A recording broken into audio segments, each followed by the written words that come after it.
주님 감사합니다. 이렇게 좋은 날 우리가 다른 곳에 가지 않고 주님 앞에 나와 또 예배할 수 있는 그런 우리의 마음을 우리가 허락하여 주심을 주님 감사드립니다. 이 시간 우리 예배할 때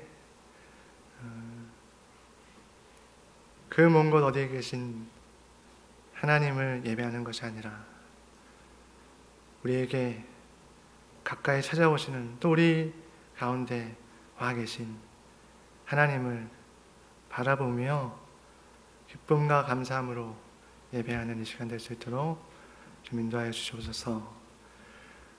주님께서 우리에게 주신 너무나 많은 은혜와 또 감사할 제목들이 있는데 또 그 가운데 또 주님께서 우리에게 허락하신 것 중에 일부를 주님의 나라 위하여서 주님의 전에 또 드립니다.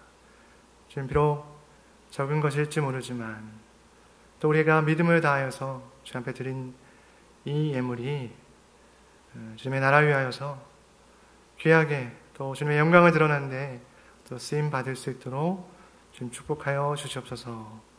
출애굽기 말씀, 출애굽기 30장의 말씀을 가지고 또 주님께서 우리에게 어떻게 기도하기를 원하시는지 또 우리가 어떻게 기도의 삶을 살아야 하는지를 우리 함께 성도님들과 나누고자 합니다. 주님, 부족한 사람이 앞에 섰사오니 성령 하나님께서 제 마음을 붙들어 주시고 또 말씀 들으시는 우리 성도님들의 마음을 열어서 우리가 함께 한 마음으로 주님께서 우리에게 주시는 말씀을 듣고 또 그냥 듣고 그치는 것이 아니라 우리 삶 가운데 그것을 적용하고 또 그것들을 우리 삶 가운데 드러냄으로써 하나님께 영광 돌려드릴 수 있는 그런 삶을 살아갈 수 있도록 우리의 삶을 인도하여 주시옵소서. 어저께 모든 것 맡김을 감사드리며 예수님 이름으로 기도드렸습니다. 아멘. 우리 다 같이 일어나셔서 출애굽기 30장 1절에서 10절 말씀 우리 한 목소리로 읽어보도록 하겠습니다. 30장 1절부터 시작. 너는 분향할 제단을 만들지니 곡 조각목으로 만들되 길이가 한 규빗 너비가 한 규빗으로 네모가 반듯하게 하고 높이는 2규빗으로 하며 그 뿔을 그것과 이어지게 하고 제단 상면과 전후 좌우면과 뿔을 순금으로 싸고 주위에 금태를 둘을 찌며 금태 아래 양쪽에 금고리 둘을 만들되 곧 그 양쪽에 만들지니 이는 제단을 매는 채를 꿰 곳이며 그 채를 조각목으로 만들고 금으로 싸고 그 제단을 증거계 위 속죄소 맞은편 곧 증거계 앞에 있는 휘장 밖에 두라. 그 속죄소는 내가 너와 만날 곳이며 아론이 아침마다 그 위에 향기로운 향을 사르되 등불을 손질할 때 살을 찌며 또 저녁 때 등불을 켤 때 살을 찌니 이 향은 너희가 대대로 여호와 앞에 끊지 못할지며 너희는 그 위에 다른 향을 사르지 말며 번제나 소제를 드리지 말며 전제에 술을 붓지 말며 아론이 1년에 한 번씩 이 향단 뿔을 위하여 속죄하되 속죄제의 피로 1년에 한 번씩 대대로 속죄할지니라. 이 제단은 여호와께 지극히 거룩하니라. 아멘. 자리에 앉으시겠습니다.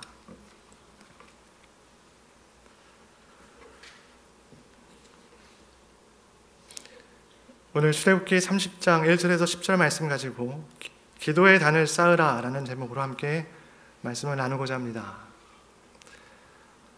오늘 우리가 함께 읽은 말씀은 분향할 제단, 다시 말해 분향단에 대한 내용을 담고 있습니다.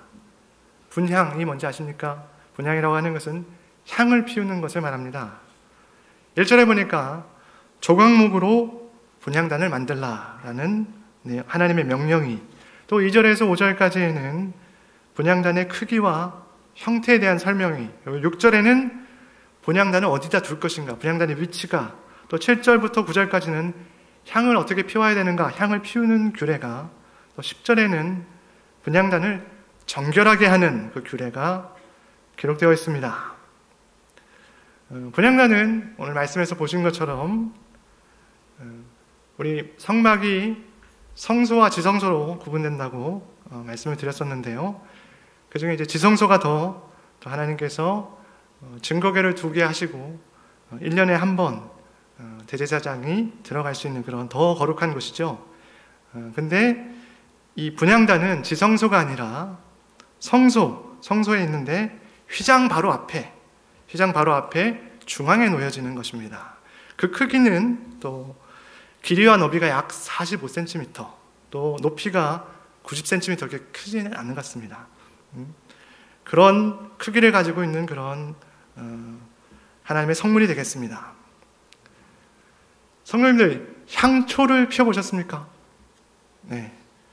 저희 집의 경우도 가끔 이제 향초를 피우는데요. 잠깐이라도 향초를 피우게 되면 좋은 냄새가 그 공간을 채우게 되고, 그래서 기분 또한 좋아지는 것 같습니다.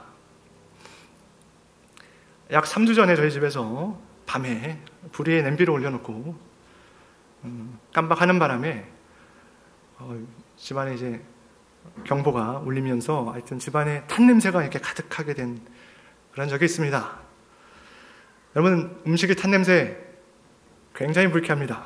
그래서 그때 기온이 조금 쌀쌀하였지만 열 수 있는 창문을 모두 열고 탄 냄새가 사라지기를 기다렸는데 30분 이상이 지났지만 그다지 효과가 없었습니다. 그래서 그때 집안에 향초가 있는 것이 생각이 나서 향초를 이렇게 꺼내서 피웠더니 조금 시간이 지나니까 탄 냄새가 없어졌습니다. 굉장히 신기하다 이렇게 생각하면서 굉장히 즐거워했던 그런 기억이 있습니다.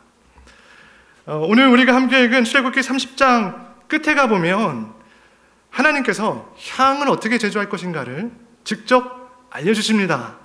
30장에 보면 34절에서 38절에 그 내용이 나와 있는데요. 거기에 보면 상당히 흥미로운 구절이 있습니다. 제가 37절과 38절을 읽어보겠습니다. 내가 여호와를 위하여 만들 향은 거룩한 것이니 너희를 위하여는 그 방법대로 만들지 말라. 냄새를 맡으려고 이 같은 것을 만드는 모든 자는 그 백성 중에서 끊어지리라. 하나님께서 향을 만들 수 있는 방법을, 거룩한 향을 만들 수 있는 방법을 알려주셨는데 또 말씀하시기를 이스라엘 백성들이 자기 자신을 위해서 하나님께서 명령하신 그 향을 그대로 만들어가지고 그 냄새를 맡아서는 안 된다는 것입니다. 그냥 안 된다 정도가 아니라 보니까 만약에 그 냄새를 맡았다가는 백성 중에서 끊어지는 무시무시한 그런 벌을 받게 된다고 말씀하십니다.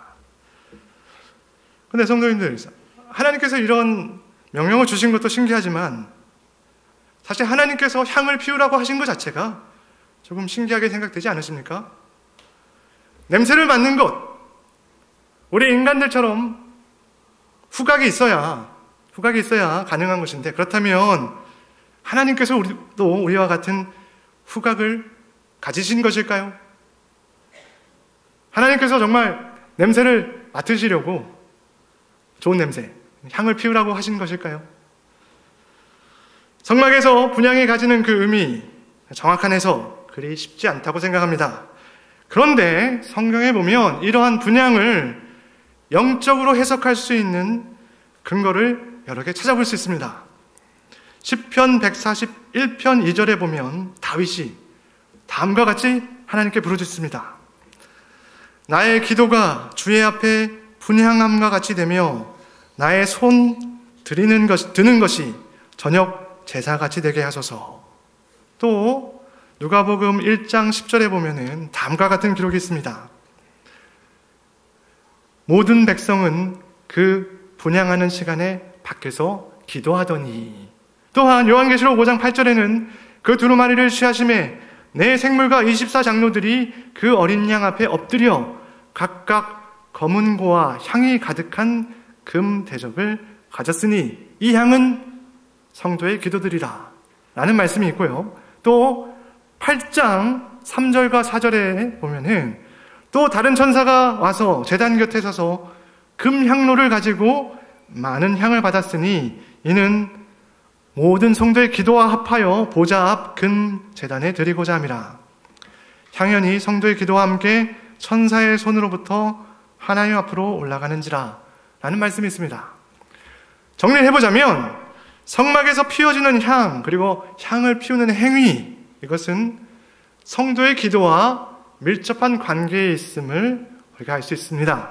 저는 그래서 오늘 출애굽기 30장 1절에서 10절의 말씀을 통해서 기도가 무엇인가에 대해서 우리 성도님들과 함께 말씀을 나누고자 합니다. 오늘 말씀 가운데서 발견하게 되는 기도에 대한 첫 번째 원리, 하나님께서 우리에게 기도하라고 명령하셨다는 것입니다. 오늘 본문 출애굽기 30장 1절에서 10절의 말씀은 주님께서 모세를 통해서 이스라엘 백성들에게 주신 명령입니다.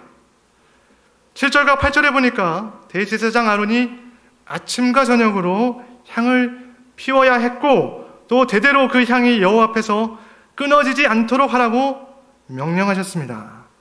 또 10절에 보니 1년에 한 번씩 이 분향단의 뿔을 깨끗하게 하라고 명령하셨습니다.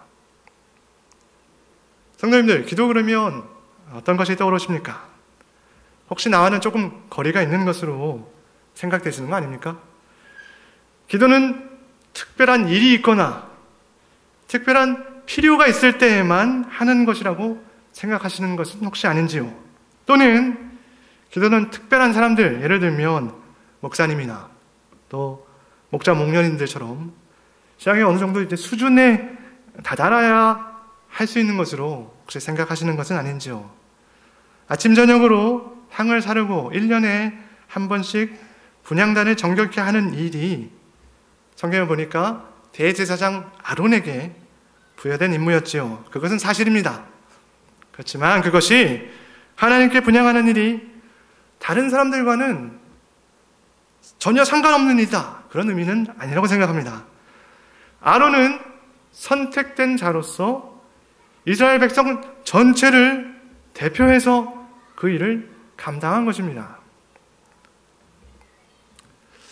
그러면 목사님이나 목자 목련님들이 우리 전체 교회나 목장을 대표해서 기도해 주시면 되겠네요, 라는 그런 아주 멋진 생각이 혹시 드시는 분이 있을지 모르겠는데, 목사님과 목자 목련님들이 교회와 목장 식구들을 위해서 열심히로 기도하시는 것은 사실입니다. 그렇지만 제가 지난 설교 때 말씀드렸던 것처럼 예수님께서 십자가에서 그 이루신 구원으로 인해서 이제 성도님들 한 분 한 분이 하나님 앞에서 제사장으로 부름을 받은 것입니다.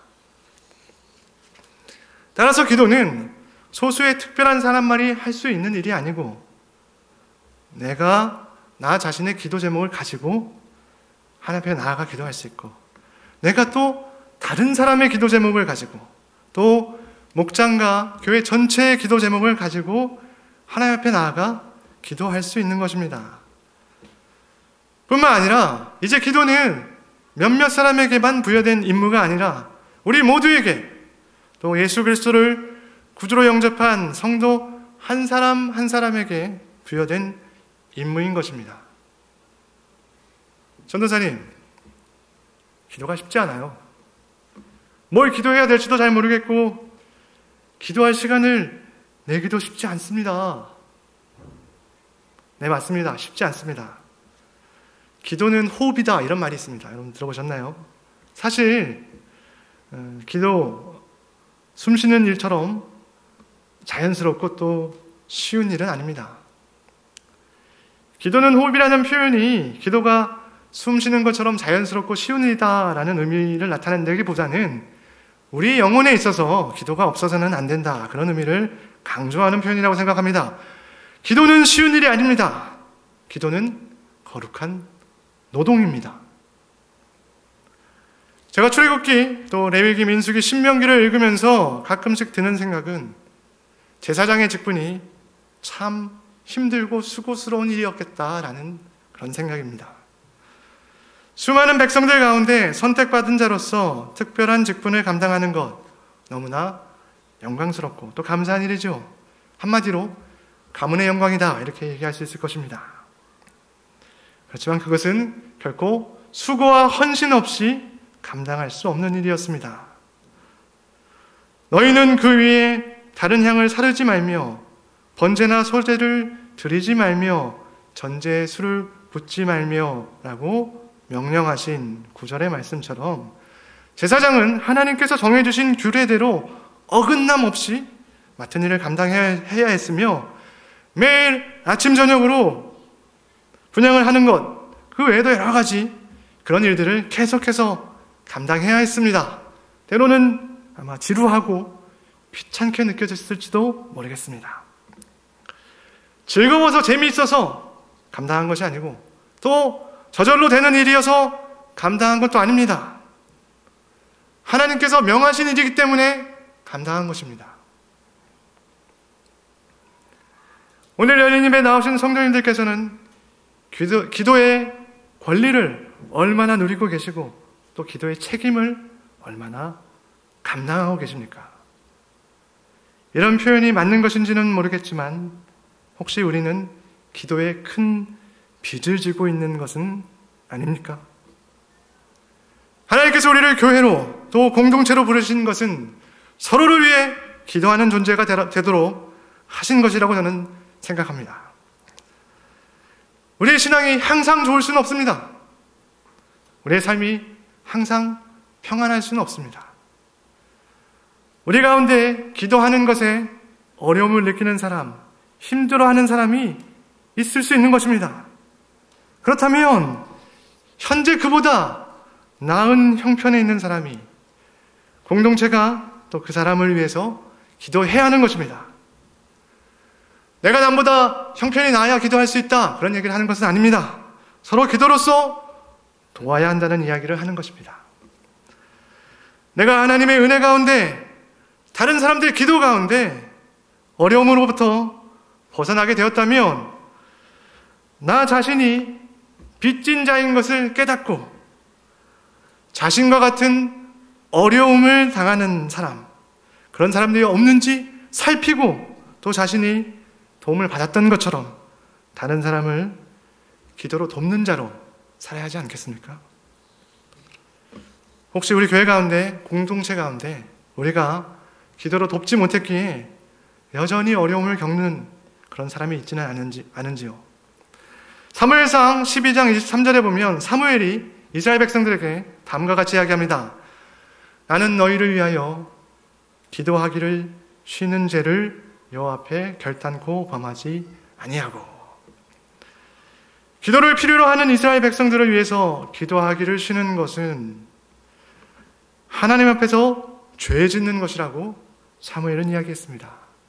사무엘은 빚진 자의 마음을 넘어서 죄로 여기는 마음을 가진 것입니다. 저도 사실은 많은 기도의 빚을 지고 있는 사람입니다. 제가 오늘까지 걸어올 수 있었고 또 지금까지 이렇게 살아올 수 있었던 것, 저를 위해서 많은 분들께서 기도해 주셨기에 또 하나님께서 은혜를 베풀어 주셨기에 가능한 것입니다. 그런데 제가 더 감사하고 한편으로 부끄럽게 생각되는 것은 저를 위해 기도해 주신 분들이 저에게 빚을 주신 것처럼 생각하지 않으신다는 것입니다. 오히려 제가 잘 되면 함께 막 기뻐해 주시고 또 제가 어려움을 겪고 있으면 안타까워하시면서 저를 위해서 기꺼이 주님 앞에 머리를 숙이신다는 것입니다. 이보다 더 큰 섬김이 어디 있겠습니까? 세상을 사는 지혜는 이렇게 얘기합니다. 빚은 지지도 말고 주지도 말라. 그런데 여러분, 로마서 13장 8절에 보면 이렇게 나옵니다. 피차 사랑의 빚 외에는 아무에게든지 아무 빚도 지지 말라. 오늘 본문 말씀 가운데 아침과 저녁으로 다른 사람을 대신하여 수고하는 대제사장 아론의 모습을 발견하게 됩니다. 기도는 주님 앞에 나아가 나의 사정을 아뢰고 또 주님께 나를 좀 도와주세요 이렇게 구하는 것이기도 하지만 다른 사람을 섬기는 것이기도 합니다. 누가복음 11장 1절에서 13절에 보면 예수님께서 제자들에게 기도에 대하여 가르치시는 내용이 나옵니다. 그 중에 누가복음 11장 5절에서 8절에 보면 다음과 같은 내용이 나옵니다. 또 이르시되 너희 중에 누가 벗이 있는데 밤중에 그에게 가서 말하기를 벗이여, 친구, 벗이여, 떡 3덩이를 내게 구워달라. 내 벗이 다른 벗이죠. 여행 중에 내게 왔으나 내가 먹일 것이 없노라 하면, 그가 처음 이제 부탁을 받은 그 친구를 말하는 겁니다. 대답하여 이르되 나를 괴롭게 하지 말라. 문이 이미 닫혔고 나와 함께 아이들이 나와 함께 침실에 누웠으니 일어나 내게 줄 수가 없노라 하겠느냐? 내가 너희에게 말하노니 비록 벗됨으로 인하여서는 일어나서 주지 아니할지라도 그 간청함을 인하여 일어나 그 요구대로 주리라. 어려운 비유의 말씀이 아닙니다. 조금 바꿔서 얘기를 해보자면, 열린 예배 찬양팀에서 드럼을 연주하고 있는 승환의 집에 한밤중에 LA에서 친구가 찾아왔습니다. 진짜가 아니고 이제 그렇다는 얘기입니다. 그 친구가 저녁을 못 먹고 왔어요. 근데 하필이면 그날따라 승환의 집에 먹을 것이, 평소에도 그렇다고 들었습니다, 전혀 없을 뿐만 아니라 음식을 살 돈도 하나도 없는 것입니다. 그래서 평소에 친한 사이는 아니지만 가까운 곳에 살고 있는 대학부 회장 승일의 집에 찾아가서 문을 두드려서 음식을 꿔달라고 이야기를 한 것입니다. 한참 단잠에 빠져있던 승일은 순간 짜증이 나서 모른 척하고 싶은 마음이 들겠지만 승환이 간청을 하기 때문에, 간청으로 인하여서 음식을 꿔줄 것이다 라는 이야기입니다. 이 비유가 말하고자 하는 핵심은 하나님께서 간청하는 자의 기도에 응답하신다 라고 생각이 되지만, 한편 저는 굶주린 친구를 위해 체면과 염치를 불문하고 밤중에 남의 집 대문을 두드리면서 떡 3덩이를 구워간 그 사람의 모습을 보게 됩니다. 우리가 다른 사람을 위하여 기도하는 것, 이런 모습이어야 하지 않을까요? 마치 내 일인 것처럼, 내가 그런 문제를 당한 것처럼, 내게 그런 필요와 어려움이 있는 것처럼 체면과 염치를 불문하고 간절하게 구하는 기도여야 하지 않겠습니까? 그러한 기도에 하나님께서 귀 기울이시지 않으시겠습니까? 그러한 기도에 하나님께서 응답해 주시지 않으시겠습니까? 기도는 성도의 거룩한 권리이자 의무인 것입니다. 기도는 미덕이나 선택사항이 아닙니다. 하나님께서 명령하신 것입니다. 기도의 책임은 나 자신을 위한 기도에만 해당하는 것이 아니라 다른 사람과 내가 속한 공동체와 교회 전체를 위한 그런 기도에도 해당이 되는 것입니다. 이처럼 서로를 향한 기도의 수고를 기꺼이 감당하는 사랑과 헌신을 통해서 함께 든든히 서가고 주님께서 맡기신 사명을 충성되게 감당해가는 콘코드 침례교회 모든 성도님들 되시기를 주님의 이름으로 축원합니다.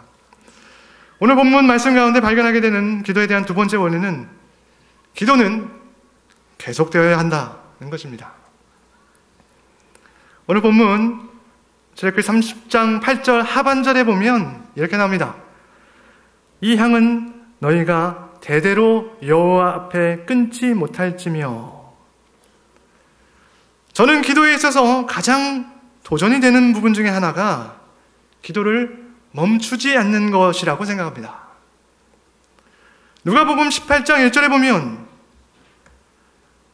예수께서 그들에게, 제자들이죠, 예수께서 그들에게 항상 기도하고 낙심하지 말아야 할 것을 비유로 말씀하여 라고 나와 있습니다. 왜 기도하는데 낙심이 되겠습니까? 기도해도 소용이 없는 것 같이 느껴지기 때문일 것입니다. 기도했지만, 기도했던 또 원했던 결과를 얻지 못했고, 기도해도 변하는 것이 없다고 느껴지기 때문일 것입니다. 누가복음 18장 1절에서 8절의 말씀은 예수님께서 과부와 재판장의 비유를 통해서 기도에 응답하시는 하나님을 신뢰하면서 기도를 그치지 말고 계속해야 할 것을 제자들에게 가르치신 내용입니다. 근데 여러분, 사실 우리가 잘 생각해 보면 주님께서 이런 가르침을 주셨다는 것 자체가 사실은 우리가 기도하다가 얼마든지 낙심할 수 있다는 것을 알고서 말씀하신 거 아닐까요? 기도하면서 낙심하거나 포기하고 싶은 순간에 찾아오는 것은 하나님께서 아무런 응답을 주시지 않는 것처럼 느껴지기 때문일 것입니다. 그러나 예수님께서는 하나님께서 반드시 응답해 주신다고 말씀하십니다. 그렇다면 예수님의 말씀과 달라 보이는 우리의 현실은 어떻게 설명할 수 있을까요? 왜 예수님께서는 하나님께서 반드시 응답하신다고 말씀하셨는데 우리의 현실은 그렇지 못한 것처럼 보이는 것일까요? 야고보서 4장 3절은 이렇게 우리에게 말합니다. 구하여도 받지 못하면 정욕으로 쓰려고 잘못 구하기 때문이라. 전도사님, 그 말씀을 들으니까 더 낙심이 됩니다. 혹시 그런 분이 계신가요? 죄송합니다. 사실 그렇게 단순한 문제는 아니라고 생각합니다. 정욕으로 쓰려고 구한 것이 아닌데도 불구하고 응답이 빨리 오지 않는 경우가, 혹은 응답이 되지 않는 것처럼 보이는 경우가 분명히 있다고 생각합니다. 그래서 성도님들, 계속 기도하십시오. 혹시 기도의 응답을 막고 있는 것이 있다면 주님께서 그것이 무엇인지를 알게 하실 것입니다. 우리는 우리가 정말 바른 것을 구하고 있는지 알지 못합니다. 우리 눈에 가장 좋아 보이는 것이 사실은 우리를 망하게 하는 것일 수도 있습니다. 또한 기도하면서 더 기다려야 한다면 기도할 때 버틸 수 있는 힘을, 더 기다릴 수 있는 소망을 주님께서 주실 것입니다. 포기하지 마십시오. 다른 사람을 위한 기도도 마찬가지입니다. 오늘 본문 가운데 하나님께서 대제사장 아론에게 말씀하시기를 이 향은 너희가 대대로 여호와 앞에 끊지 못할지며 라고 말씀하셨습니다. 아론이 향을 피우는 것, 다른 사람을 위해 기도하는 것만을 의미한다 라고 이야기할 수는 없겠지만 그가 성실하게 또 충성되게 행하는 그 일이 자신만을 위한 일이 아닌 것은 분명합니다. 오늘날 우리가 이렇게 예배의 감사와 기쁨을 풍성하게 누릴 수 있는 것, 우리가 잘 알지 못하는 치열하게 기도의 수고를 감당하신 분들이 있었기 때문에 가능한 것이라고 저는 생각합니다. 기도의 향을 꺼뜨리지 않은 기도의 사람들이 있었기 때문에 오늘날에 내가 있을 수 있는 것입니다. 기독교 부흥의 역사를 보면 그 부흥의 현장 가운데 주님 앞에 신실하게 기도하였던 많은 사람들도 아니에요. 소수의 몇 명의 사람들이 이렇게 주님 앞에 기도하였을 때 하나님께서 그곳 가운데 부흥의 역사를 일으키신 것을 우리가 보게 됩니다. 성도님들, 그러한 위대한 역사에 동참하시지 않으시겠습니까? 지금 이 시간에도 우리의 기도를 필요로 하는 많은 사람들이 있습니다. 우리 함께 기도의 무릎을 꿇읍시다. 우리 콩코드 침례교회 기도에 헌신된 기도의 용사들이 가득하기를 주님의 이름으로 축원합니다.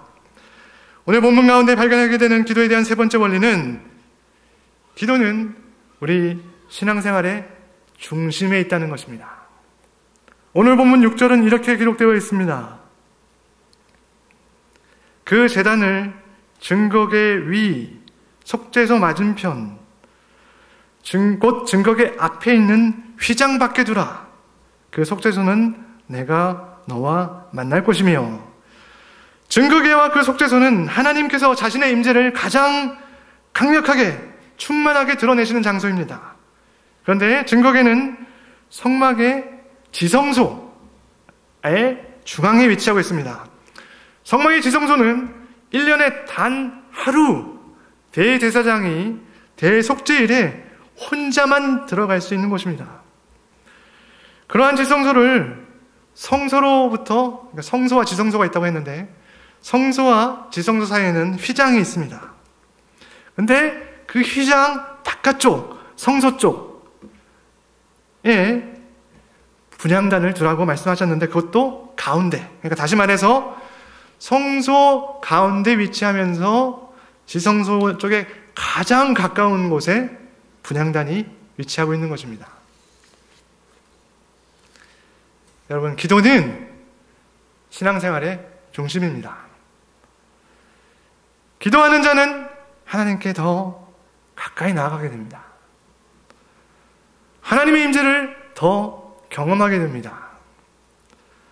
성령 충만을 구하는 분들을 많이 보게 됩니다. 이것에 대해서 정확하게 정리해서 이야기하기가 좀 어려운 부분이 있지만, 제가 아는 성령님과 함께하는 삶의 비결은 겸손히 말씀 앞에 나아가는 삶, 겸손히 주님 앞에 머리를 숙이고 기도에 무릎을 꿇는 그런 삶입니다. 하나님의 능력을 경험하기 원하십니까? 마가복음 9장 29절에서 예수님께서 이렇게 말씀하셨습니다. 이르시되 기도 외에 다른 것으로는 이런 종류가 나갈 수가 없느니라 하시니라. 말씀을 맺고자 합니다. 오늘 우리는 출애굽기 30장 1절에서 10절의 말씀에 나와 있는 분향할 제단을 통해서 기도에 대한 말씀을 나누었습니다. 기도는 하나님께서 성도에게 명하신 것이고 우리 신앙생활에 있어서 중심이 되는 것입니다.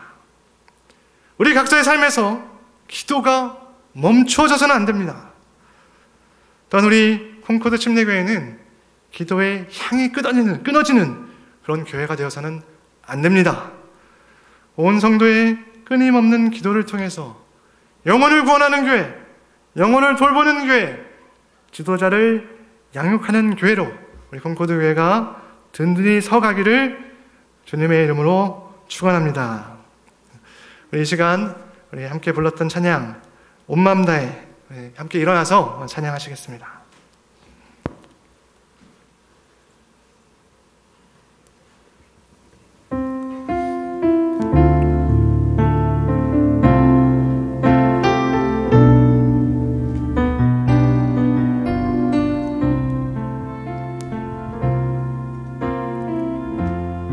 주님과 함께하는 고요한 시간, 주님과 함께하는 이 고요한 시간, 주님의 보좌 앞에 내 마음을 쏟네.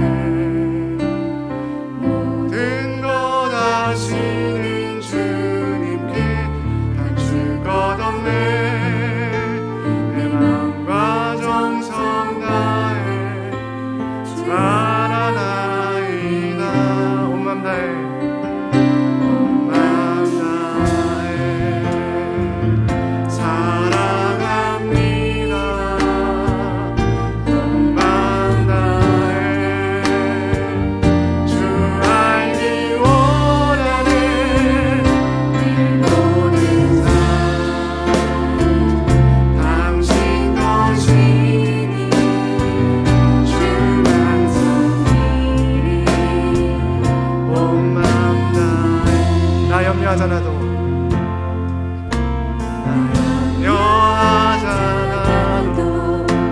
내 쓸 거다. 나 오직 주의 얼굴 구하게 하소서. 나 오직 주의 얼굴 구하게 하소서. 이해할 수 없을 때라도 감사하며 날마다 순종하며 나를 온 맘 다해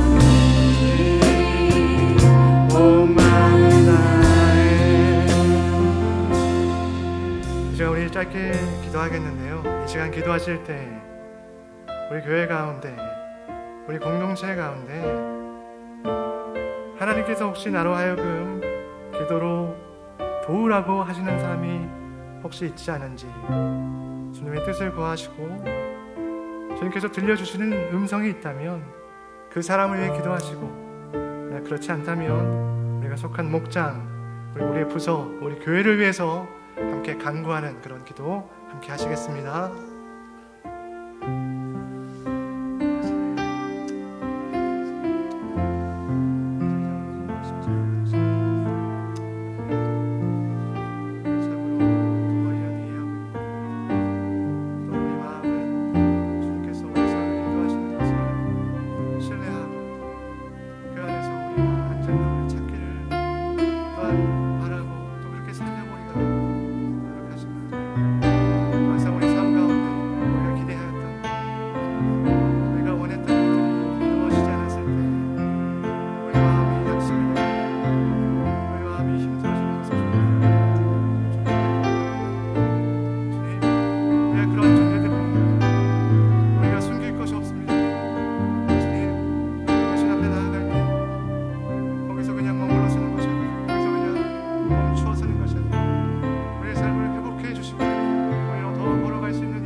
주님, 참으로 우리가 기도해야 된다는 것